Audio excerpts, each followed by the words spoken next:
piensan demandar? Claro que sí, sin pensarlo. Claro que sí. ¿Sabes por qué? Porque eso fue negligencia.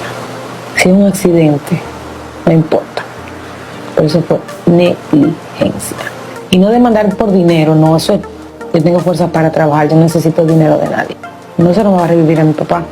Pero él tiene que ser responsable, no solo ante mí, ante un pueblo, ante tantas vidas, ante tantos niños que se quedaron sin su mamá y su papá, ante tantas madres que se quedaron sin sus hijos. A few moments later. En cuanto al tema del cheque, sí, es verdad, recibí una compensación.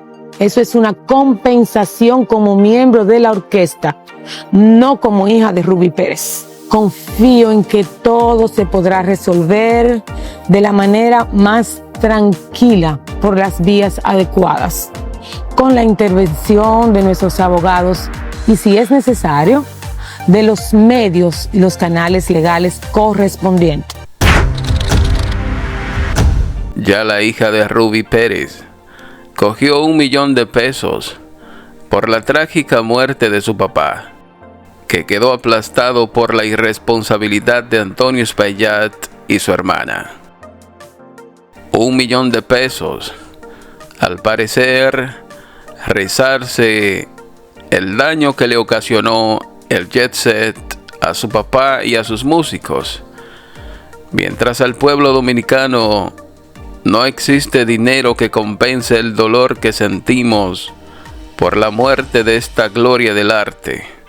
Pero a su hija le basta y le sobra $1 millón. Ahora bien, hay familiares de fallecidos y víctimas que quedaron con lesiones graves o incurables, que al contrario de Zulinka Pérez, no les hace falta $1 millón, pero ni 2, ni 3, ni 10, ni 100.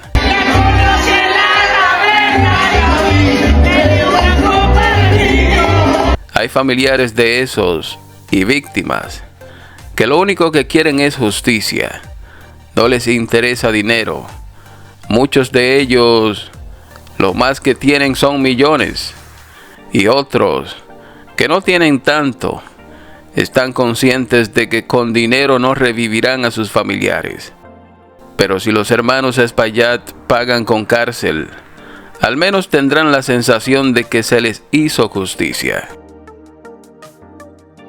Ya me han llegado varios casos de los afectados por el jet set, que están dispuestos a hacer justicia por sus propias manos, y algunos hasta me han detallado maneras de cómo se vengarían de Antonio y de su hermana Maribel, si es que la justicia decide que estos son muy poderosos, muy adinerados y muy influyentes, y decide que los hermanos Espaillat no han cometido ningún delito, que fue el destino, que fue mala suerte, que fue la maldición del PRM, y que la decisión judicial es mandar a estos 2 angelitos para sus casas, con tan solo pagar una multa de entre 25 y 100 pesos.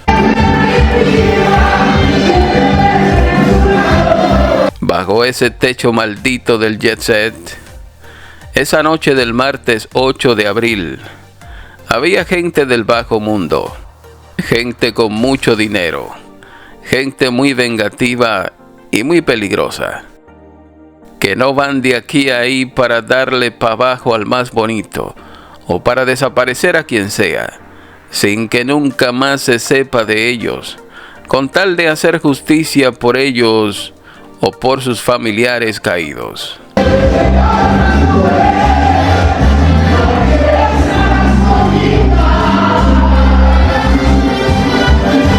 En el día de ayer me contactó una persona al WhatsApp que está en la descripción de este video, y lo que esta persona me narraba da hasta escalofríos, da grima de lo afectado que se siente emocionalmente, porque en el jet set fallecieron su hija mayor, su esposa y su único hermano.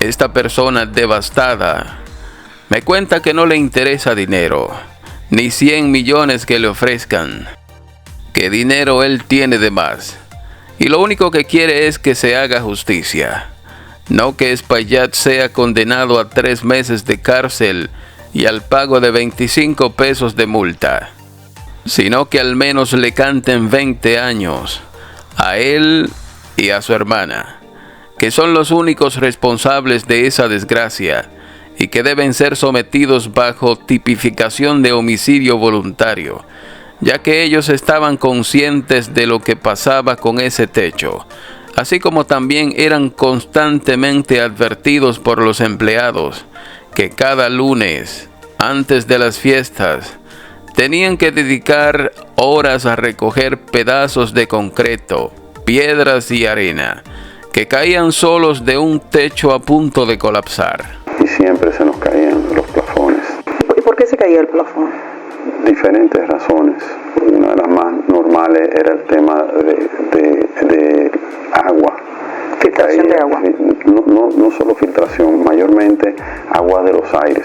Esa caída de plafones que eran de yeso, ¿ocurrió en este último año? 30 años. En los 30 años siempre se caían, años. porque Sí, siempre. recientemente habían cambiado plafones. Sí, el mismo día de la actividad cambiaron plafones. El mismo día de la actividad. El propio Antonio Espaillat lo cuenta, que los mismos empleados se subían en una escalera a reparar o reemplazar plafones que se rompían por los pedazos de concreto que les caían constantemente. Hubo clientes de esa discoteca que les caían esos pedazos de concreto y les desbarataban la copa donde bebían. Otras veces hasta rompían las mesas. Hay un testimonio de una persona a la que hubo que darle 3 puntos en la cabeza a causa de uno de estos peñones que caían de ese techo. Cuando llovía, acampaba afuera y seguía lloviendo dentro.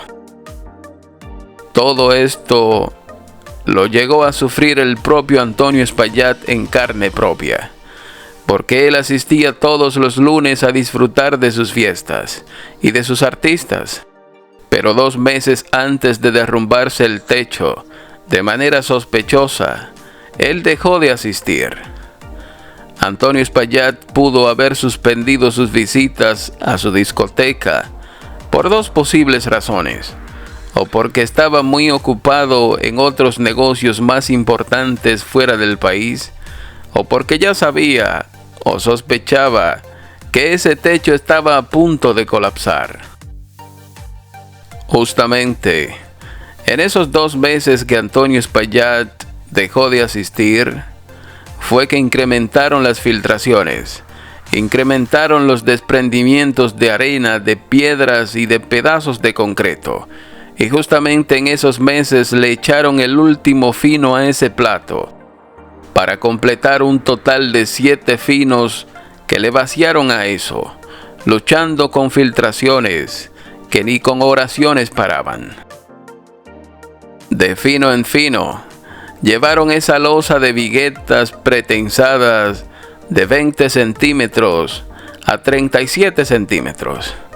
Es decir, tratando de resolver un problema de filtración, estos irresponsables agregaron peso a esta losa equivalente al peso de un segundo nivel. A eso le agregaron condensadores de acondicionadores de aire, tinacos, generadores, transformadores y sabrá Dios cuántas vainas más. Cada vez que había fiestas, usualmente los sábados y los lunes, los empleados tenían que llegar temprano para empezar a recoger escombros caídos de ese techo y para arreglar los plafones. Camareros y bartenders se convirtieron en expertos reparadores e instaladores de plafones y recogedores de escombros. Estos empleados se cansaron de advertirle a Antonio y a Maribel sobre el peligro que representaba todo esto, no tanto porque se cayera el techo, porque eso nunca nadie lo imaginó, pero sí porque estos pedazos de concreto les podían romper la cabeza a un cliente en cualquier momento, como de hecho ocurrió. Días antes del 7 de abril, tanto Antonio como su hermana Maribel fueron advertidos por Gregorio Adames, el encargado de reservaciones, sobre la gravedad de lo que estaba pasando, que se había agravado más. Pero el mismo día del evento con Ruby Pérez, temprano en el día, Gregorio le advirtió a Antonio sobre los escombros que caían del techo y le recomendó que lo mejor era suspender ese evento hasta resolver el problema. Este empleado incluso sugirió que el techo completo debía ser revisado antes de continuar haciendo fiestas.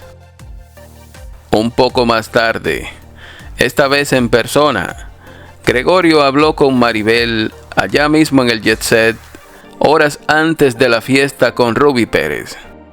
Pero esta tampoco hizo caso, porque tanto Antonio como Maribel estaban muy concentrados e interesados en ganarse los 600,000 pesos que generaría ese evento. Pero frente a esos actores ocultos, sí,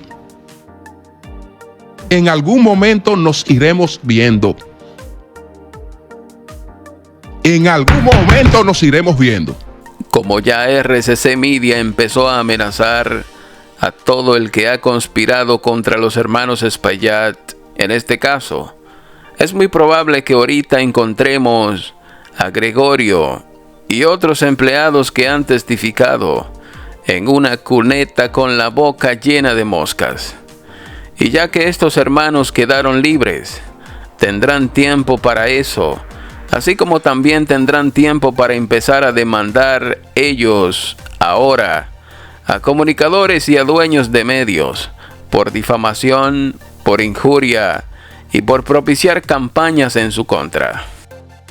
Y no nos sorprendamos si ahorita empezamos a ver que son los familiares de las víctimas del Jet Set que empiezan a caer presos uno a uno. Parece que el pueblo tendrá que asumir ese caso, porque nuestra justicia independiente no veo que esté en eso.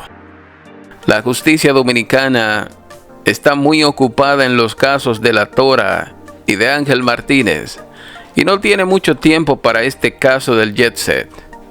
Así que lo mejor es mandar a Antonio y Maribel para su casa, que todo se quede así, y las 180 familias que perdieron sus seres queridos bajo este techo maldito, que se conformen con ir cada 8 de abril a dejarles flores a sus muertos, porque justicia no va a haber.